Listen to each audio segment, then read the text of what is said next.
Good evening friends. अभी बताने जा रहे हैं हम आपको रेशियो एनालिसिस के बारे में। फाइनेंशियल स्टेटमेंट का एक टॉपिक है ये, ठीक है। मार्केटिंग मैनेजमेंट नहीं है। आज फाइनेंशियल मैनेजमेंट का एक टॉपिक स्टार्ट कर रहे हैं।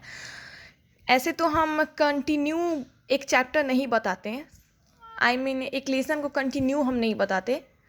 कभी कुछ बताते हैं, यानी कभी मैनेजमेंट पर भी आता है मेरा, फाइनेंशियल पर भी आता है, इकोनॉमिक्स पर भी आता है मेरा। हर चीज़ पर आते रहता है। मेरे को जब जो चीज़ पढ़ाने का मन करता है तब हम पढ़ा देते हैं, लेकिन आप स्पेशली कुछ हमको बोलोगे तो हम एक सीरीज़ में बना सकते हैं। अगर आप बोलोगे कि सीरीज़ में बना के किसी एक पर्टिकुलर सब्जेक्ट का आप डालो तो उसकी सीरीज़ में भी हम बना सकते हैं, ठीक है।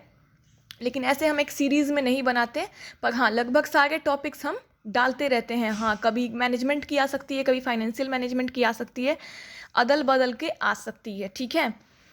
तो आज फाइनेंशियल मैनेजमेंट का बता रहे हैं आपको। ये फाइनेंशियल स्टेटमेंट भी बोली जाती है इसको। तो आज रेशियो एनालिसिस के बारे में बता रहे हैं। छोटी सी टॉपिक है और इसमें आज थोड़ा सा ही बताएंगे, सारा धीरे धीरे। बहुत लंबी टॉपिक भी नहीं है, बहुत छोटी टॉपिक भी नहीं है, धीरे धीरे बताएंगे। लिक्विडिटी रेशियो है, पहले स्टार्ट करते हैं। फाइनेंशियल ये मैनेजमेंट का रेशियो एनालिसिस का ये टॉपिक है, जिसमें हमको रेशियो एनालिसिस पहले क्या होता है ये जान जाइए।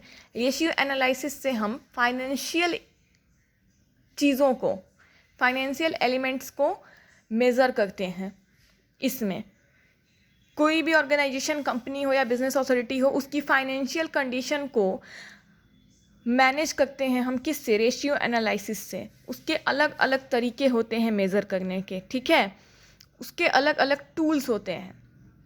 उसके टूल्स देखिए क्या क्या होता है, हम बता रहे हैं इसमें। ये वो बहुत हार्ड टॉपिक नहीं है, अगर आप ध्यान लगा के समझ जाते हो तो एक ही बार में समझ में आ जाना है इसको।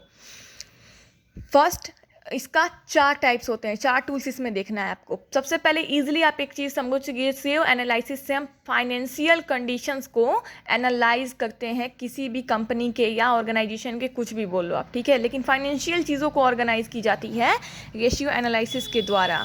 न्यूमेरिकल्स वगैरह सब आते हैं इसमें, डिफरेंट मेथड्स होते हैं। देखिए 4 तरीके का टूल्स है: liquidity ratio, solvency ratio, activist turnover ratio और प्रॉफिटेबिलिटी रेशियो। 4 टूल्स में अलग अलग टाइप्स हैं, ठीक है। बताते हैं, इसमें भी अलग अलग टाइप्स हैं। लिक्विडिटी रेशियो 2 तरह की होती है, एक करंट रेशियो, एक क्विक रेशियो, ठीक है। 2 मेथड से इसको सॉल्व किया जाता है। लिक्विडिटी रेशियो निकालनी है तो 2 मेथड से इसको सॉल्व किया जाता है। लिक्विडिटी रेशियो क्या होगा इसी वीडियो में हम आपको बताएंगे, ठीक है। अब उसके आगे हम बताएंगे नेक्स्ट हमारा जब भी वीडियो आएगा, सॉल्वेंसी रेशियो क्या होता है। Liquidity is so easy. First है जो सॉल्वेंसी रेशियो। 4 तरीके से इसमें सॉल्वेंसी रेशियो को निकाली जाती है। 4 टाइप्स होते हैं सॉल्वेंसी रेशियो के। ये जो चारों हैं ऊपर हेडिंग, ये टूल्स हैं, और टूल्स के जो हैं ये नीचे वाले टाइप्स हैं, ठीक है। टाइप्स में आप लिक्विडिटी रेशियो या सॉल्वेंसी रेशियो नहीं लिखोगे, टूल्स में लिखोगे उसको। टूल्स कितने हैं? तो 4 हैं, ऊपर का जो हेडिंग दिया है, और उसके टाइप से नीचे वाले। और टाइप्स जब पूछेगा तो ये हेडिंग देने के बाद नीचे आप ये इन चीज़ों को टाइप्स में लिखोगे, टूल्स के नीचे। सॉल्वेंसी रेशियो है 4 तरीके के। फर्स्ट होता है डेब्ट टू इक्विटी रेशियो, एक मेथड ये होता है निकालने का। ये चीज़ें क्या होती हैं सब एक्सप्लेन करेंगे और बताएंगे आपको। सेकंड, टोटल एसेट टू डेब्ट रेशियो, एक ये मेथड होता है निकालने का, सॉल्वेंसी रेशियो निकालने का। एक प्रोप्रिएटरी रेशियो, एक इंटरेस्ट कवरेज रेशियो। 4 तरीके से, ठीक है। थर्ड है एक्टिविस्ट टर्नओवर रेशियो, ये भी 4 तरीके से निकलता है। एक इन्वेंट्री टर्नओवर रेशियो, एक तरीका इसका ये हुआ, ये कैसे निकालेंगे। डेब्टर टर्नओवर रेशियो कैसे निकालते हैं इसमें है हम जानेंगे। क्रेडिटर टर्नओवर रेशियो कैसे निकालते हैं, और वर्किंग कैपिटल टर्नओवर रेशियो, ये चारों कैसे निकालते हैं, ये हम एक्टिविस्ट टर्नओवर रेशियो टूल के ये टाइप्स हैं, इन सब चीज़ों को जानेंगे। प्रॉफिटेबिलिटी रेशियो क्या है, ग्रॉस प्रॉफिट रेशियो कैसे निकालते हैं इसमें ये पता चलेगा, एक टाइप है ये। ऑपरेटिंग प्रॉफिट रेशियो कैसे निकलेगा, वो भी प्रॉफिट टेबी टूल का ये रेशियो का ये टाइप है। ये ऑपरेटिंग, नेट और रिटर्न इन्वेस्टमेंट रेशियो। समझ गए? एक बात दोहरा देते हैं, लिक्विडिटी रेशियो में 2 है, 2 टाइप्स हैं, देख रहे हो आप यहाँ। इसमें 4 टाइप्स हैं, इसमें भी 4 टाइप्स हैं। इसमें 5 टाइप्स है। नोट करना चाहते हैं तो स्क्रीनशॉट ले लीजिएगा और ऐसे कंफ्यूज नहीं होना है। करंट क्विक इसका, डेप्ट टू इक्विटी रेशियो सॉल्वेंसी का, टोटल एसेट डेप्ट ratio, proprietary ratio, interest coverage ratio, ठीक है, 4। इसका भी 4, inventory turnover ratio, debtor turnover ratio, creditor turnover ratio, working capital turnover ratio. इसमें gross, operating profit ratio, net profit and return investment ratio, ठीक है। अब ये सब होता क्या है, बहुत बड़ा लोचा दिख रहा होगा। रेशियो एनालिसिस से हम पता करते हैं किसी भी फाइनेंशियल कंडीशन को कैसा चल रहा है कहीं भी, या फिर वो साल का हो सकता है, कुछ मंथ का हो सकता है, कुछ महीनों का हो सकता है, या कुछ सालों का भी हो सकता है। सबके अलग अलग मेथड है निकालने के। अब लिक्विडिटी रेशियो का हम पहले आपको बता दें, ये तो ऊपर आगे की बात है, पहले देखिए 2 तरीका बताएं हम।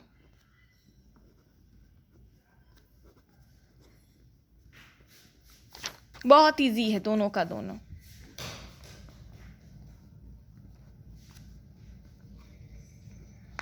करंट रेशियो और एक हम क्या बताए हैं, क्विक रेशियो, ठीक है। Current ratio and quick ratio, 2 तरीके से लिक्विडिटी रेशियो निकाली जाती है। लिक्विडिटी रेशियो क्या है, टाइप नहीं है, ये टूल है। टूल के ये दोनों टाइप्स हैं, ठीक है। Liquidity ratio is the tool of a ratio analysis and these are the types of liquidity tool. अब ये करंट रेशियो क्या होता है, क्विक रेशियो क्या होता है, देखो सिंपल सी बात है। कोई करंट रेशियो पर देखा है, मैंने 21 मिनट की वीडियो बना रखे हैं, किसी ने 1 घंटे की वीडियो। ये बहुत सिंपल सी दोनों चीज़ें हैं। करंट रेशियो के मेथड से हम कंपनी के 1 साल का फाइनेंशियल चीज़ों को मेज़र करते हैं, ठीक है। करंट रेशियो यह बताता है अगर कंपनी ने किसी से लोन लिया है, कहीं से भी लोन लिया है, बोरोइंग की है, तो 1 साल में क्या वो रिटर्न करने में कैपेबल है कि नहीं है। अगर उसने बैंक से ही ली है, शेयर होल्डर से ही ली है, किसी से भी ली है अगर कैपिटल लोन के माध्यम से, तो क्या कंपनी करंट रेशियो 12 महीने के अंदर कैपेबल है उसको लौटाने के लिए कि नहीं। तो इसको निकालने का मेथड होता है, करंट रेशियो को निकालने का मेथड होता है, यहीं पर फॉर्मूला लिख देते हैं हम। करंट रेशियो को कैलकुलेट करते हैं, करंट एसेट्स तो आप लोगों को पता होगा। अभी ये जब ये पढ़ रहे हो रेशियो एनालिसिस तो एसेट्स तो जानते ही होंगे। करंट लायबिलिटीज, करंट रेशियो को निकालने का फॉर्मूला होता है, करंट एसेट को डिवाइड कर दो करंट लायबिलिटी से। कंपनी के करंट एसेट्स को अगर करंट लायबिलिटी से आप डिवाइड कर देते हो तो करंट रेशियो निकल जाएगा। ये सिर्फ 1 साल के अंदर की निकाली जाती है। 1 ईयर 12 मंथ्स, आप इसको क्लियर करो। 12 मंथ्स, क्या 12 मंथ्स में आपकी कंपनी लायबल है, अगर आपको लोन वापस करनी है तो अपने एसेट्स को क्या वो कैश के फॉर्म में लाकर वापस कर सकती है या नहीं, वो करंट रेशियो निकालती है। अब देखो ठीक सेम चीज़ होता है क्विक रेशियो, लेकिन इसमें क्या होता है, टाइम पीरियड 12 मंथ नहीं कहता है, ये इमीडिएट खोजता है। अगर आपको इमीडिएट वापस करना है कोई चीज़, इमीडिएट लोन या इमीडिएट कर्ज आपको वापस करनी है किसी की भी, तो आप कैसे उसको वापस करोगे। फॉर्मूला सेम होता है इसका, लेकिन इसमें क्या है, एक इन्वेंट्री और प्रीपेड एक्सपेंसेस ऐड नहीं होते हैं। जैसे क्विक रेशियो कंपनी की इमीडिएट फाइनेंशियल कंडीशन को बताती है। मानते हैं ये 1 साल का था, ये क्विक पूछ रहा है, इमीडिएट 6 महीना ले सकते हो आप, इसमें 5 महीना भी ले सकते हो। क्विक पूछ रहा है तो 3 महीना भी ले सकते हो, 3 से कम नहीं, लास्टली 3, 5 या 6। क्या 6 महीना या 5 महीने या 3 महीना में कंपनी जो है अपने एसेट्स को कैश के फॉर्म में कन्वर्ट करके अपनी लायबिलिटी को पूरा कर सकती है, यानी कि क्या कर्ज वो वापस कर सकती है जिससे भी उसने ले रखा है। इसमें करंट एसेट्स में जितने चीज़ें आते हैं सब इंक्लूड होंगे, लेकिन इन्वेंटरी और प्रीपेड एक्सपेंसेस को छोड़ के, इन्वेंट्री और प्रीपेड एक्सपेंसेस को छोड़ के करंट एसेट की सारी चीज़ें ऐड होती हैं, करंट लाइबिलिटी की सारी चीज़ें ऐड होती हैं, और फिर से दोनों को हम ऐड करके करंट एसेट्स को सारा ऐड करके एंड नीचे करंट लाइबिलिटीज़ को ऐड करके दोनों को आपस में डिवाइड कर देते हैं। लेकिन इसमें इन्वेंट्री प्रीपेड एक्सपेंसेस दो चीज़ें ऐड नहीं होती हैं, ये करंट एसेट का ही पार्ट है। सेम फॉर्मूला हम इसमें देखे थे, सेम फॉर्मूला देखे थे। करंट रेशियो निकालने के लिए भी करंट एसेट्स को हम ये करेंगे, डिवाइड करेंगे करंट लाइबिलिटी से, तो ही आंसर आएगा। लेकिन इसमें सेम फॉर्मूला तो है, लेकिन इसमें इन्वेंट्री और प्रीपेड एक्सपेंस दो चीज़ें कट जाती हैं, दो चीज़ें याद रखना ऐड नहीं होंगी, बाकी सारे का सारा यही रहेगा, नीचे वाला भी यही रहेगा। और उसके बाद ये 6 मंथ का हो, 5 मंथ का हो, जहाँ का भी हो, इमीडिएट, इसमें एग्जैक्ट अभी का पूछता है। इसमें 1 साल का निकालना रहता है आपको, इसमें एग्जैक्ट अभी का निकालना रहता है। आई होप आप समझ गए होंगे। चलो एक डिफरेंस छोटा सा मैंने लिखा है, इसको क्लियर करने के लिए बताते हैं हम आपको। हाँ देखो यहाँ पे, हाँ दोनों में बता रहे हैं। करंट रेशियो जैसे कि मैंने बोला, करंट लाइबिलिटी और करंट एसेट को की रिलेशनशिप को बताता है कि अगर आपने कहीं से कुछ जुगाड़ किया है तो उसको रिटर्न अगर आपको 1 साल के अंदर करना हो तो इन दोनों को अगर आप डिवाइड करते हो तभी आंसर आएगा। तो इन दोनों में रिलेशनशिप को ये बताता है कि ये दो चीज़ों को लेके चलेंगे तब करंट रेशियो जो है निकलेगा। Ability to met a current liability, ये CL मैंने शॉर्ट फॉर्म में लिखा है करंट लाइबिलिटी। 12 मंथ मतलब वही 1 year period of operating cycle, 1 साल का निकालता है ये, ठीक है। इसमें इसको सही कंडीशन में तब देखा जाएगा जब आपकी एसेट जो है आपकी लाइबिलिटी से ज़्यादा है, यानी कि आपके पास उतना एसेट है कि आप उसको कैश के फॉर्म में कन्वर्ट कर सकते हो और अपने जो भी लाइबिलिटी है उसको चुका सकते हो, पूरा कर सकते हो। हाँ ये बेटर तो होता है, 1 साल के कंडीशन को बताता है, बेटर तो होता है, लेकिन क्विक रेशियो जो होता है वो अभी के कंडीशन को एग्जैक्ट बताता है, तो इसको बेटर कहा गया है। लेकिन बेस्ट जो होता है वो क्विक रेशियो का फॉर्मूला होता है, ठीक है। हाँ ये इसका यही है, 2:1 का दुगना अगर आपका एसेट है तो आप सक्षम हो अच्छे से अपने लाइबिलिटीज़ को पे करने में, ठीक है। सेकंड मैंने ऐसे कर दिया क्योंकि सेम है, इसमें भी हम वही देखते हैं, ये करंट लाइबिलिटी और करंट एसेट के रिलेशनशिप को भी यही दिखाती है, क्योंकि इसमें दोनों चीज़ों को इंक्लूड करेंगे तभी आंसर आएगा, ठीक है। इसमें ability to meet a current immediate liability, जैसा कि मैंने यहाँ पर आपको बताया था, 6 मंथ या 5 मंथ आपको एग्जैक्ट अभी कुछ दिनों का निकालना है, कुछ महीनों का, तो उसका रेशियो बताने के लिए ये सक्षम है कि क्या अभी अगर आपको कोई चाहता है कि आप उसके सारे जो है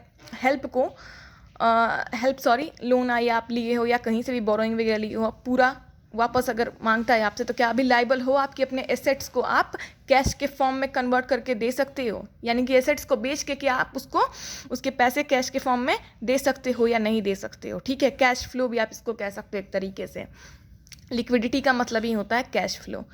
इसमें हाँ ये है कि इसको रेशियो, ये लिक्विडिटी में एक चीज़ है कि कैश के फॉर्म में ज़्यादातर चीज़ें रहती हैं, कैश के फॉर्म में ही आपको देखना है। हाँ इसमें 1:1 इज़ आइडियल कहा गया, यानी कि हाँ अगर आपको अभी के अभी देना है, लेकिन तो आपके पास बराबर की अगर है, यानी कि ठीक है अभी कंडीशन है तो मेरे पास उतनी चीज़ें अवेलेबल हैं कि इक्वल हम अभी उसको वापस कर सकते हैं, यानी कि जितना उसने दिया था उतना चीज़ मेरे पास अवेलेबल है, हम उसको कैश के फॉर्म में करके उसको वापस कर सकते हैं। लेकिन अगर 1 ईयर का पूछ रहा है आपसे, फ्यूचर का इसमें हो जाता है 1 साल देखना है, तो इसमें एसेट्स आपके पास ज़्यादा रहते हैं तो आप ज़्यादा रिलैक्स रहते हो कि चलो मेरे पास अभी एसेट्स ज़्यादा है, मुझ पर ज़्यादा लोड नहीं है, दुगने एसेट्स हैं, उस टाइम में जाके हम 12 महीने के बाद उसको बेच के अपने जो है ये को अगर बेचना नहीं पड़ता है, कंपनी के पास कैपिटल है, ज़रूरी नहीं है बेचना है, कैपिटल अगर है उसके पास, उसने अर्न कर लिया या प्रॉफिट हो गई, तो ज़रूरी नहीं है कि एसेट्स बिकेगी ही बिकेगी, लेकिन अगर बिकने के माध्यम से है तो दुगनी रहती है तो सफिशिएंट रहता है, तो इसको आइडियल इसीलिए कहा गया कि इसमें दुगनी रहनी चाहिए एसेट आपकी। इसमें 1:1 यानी कि जितना आपका लाइबिलिटी है उतना अभी अवेलेबल आपके पास एसेट है, तो अभी जो दिमाग का जंजाल है चलो इसको कन्वर्ट करके ख़त्म ही करते हैं, अभी के अभी इमीडिएट के लिए यूज़ होता है ये, ठीक है। More better than current ratio क्यों कहा गया है, इसमें देखो more better than current ratio इसलिए कहा गया है, इसमें 1 साल की इंतज़ार करनी पड़ती है, आपके पास अगर अवेलेबल हैं चीज़ें, उसके बाद भी कुछ कुछ ऐसे एग्रीमेंट्स होते हैं जिसमें एक टाइम रहता है, उसी वक्त आपको वापस करना रहता है। चीज़ें अवेलेबल हैं लेकिन आपको एक डेट पर वापस करना है। तो ये दिमाग पर एक लोड बनती रहती है कि अभी बचा हुआ है टाइम, अभी बचा हुआ है, वापस करना है, हो जाता है, ठीक है, लायबिलिटी को वापस करने का। लेकिन इसमें है कि अगर करंट अगर है आपके पास, करंटली आपने इक्वल करके रिटर्न कर दिया, तो एक लोड जो होता है डेप्टर्स के माथा पर से वो, या क्रेडिटर्स के माथा पर से, दोनों के सर पे से एक लोड जो होती है वो ख़त्म हो जाती है। इसलिए इसको ज़्यादा ये कहा गया है, बेटर कहा गया है। आई थिंक आप समझ गए कि लिक्विडिटी रेशियो क्या होता है। लिक्विडिटी रेशियो वही होता है जो कंपनी के करंट रेशियो को मेज़र करता है दो तरीके से। एक तरीके से हम साल भर का देखते हैं क्या हो रहा है फाइनेंशियल कंडीशन, और एक तरीके से हम देखते हैं कि कुछ महीनों का क्या हो रहा है, ठीक है। इसी तरह से बाकी भी इन सारे चीज़ों का भी अलग अलग टाइप्स हैं, कैसे कैसे मेज़र की जाती है। डेप्ट रेशियो कैसे मेज़र की जाती है, एसेट डेप्ट रेशियो कैसे मेज़र की जाती है, इंटरेस्ट रेशियो कैसे मेज़र की जाती है, अलग अलग तरीक़ों से आपको बताएगा, ठीक है। हाँ, लिक्विडिटी रेशियो में ये होता है कि चीज़ें कैश के फॉर्म में रहती हैं। कैश के फॉर्म में अगर आपने लिया भी है तो कैश के फॉर्म में ही आपको वापस उसको करना रहता है। आई थिंक आप समझ गए, मैंने बहुत बारीकी से समझाना चाहा और आई होप कि आप समझ गए। कहीं दिक्कत होगा, कहीं प्रॉब्लम होगा तो मेरे से पूछना, और कमेंट में पूछ सकते हो। कोई पर्टिकुलर टॉपिक पर बोलोगे तो सीरीज़ में भी हम डाल सकते हैं। ऐसे नेक्स्ट मैनेजमेंट का आ सकता है वीडियो। और thank you so much for watching my video. Good night, take care. Next भी जल्दी आएगा, कल ही आएगा। Bye, take care.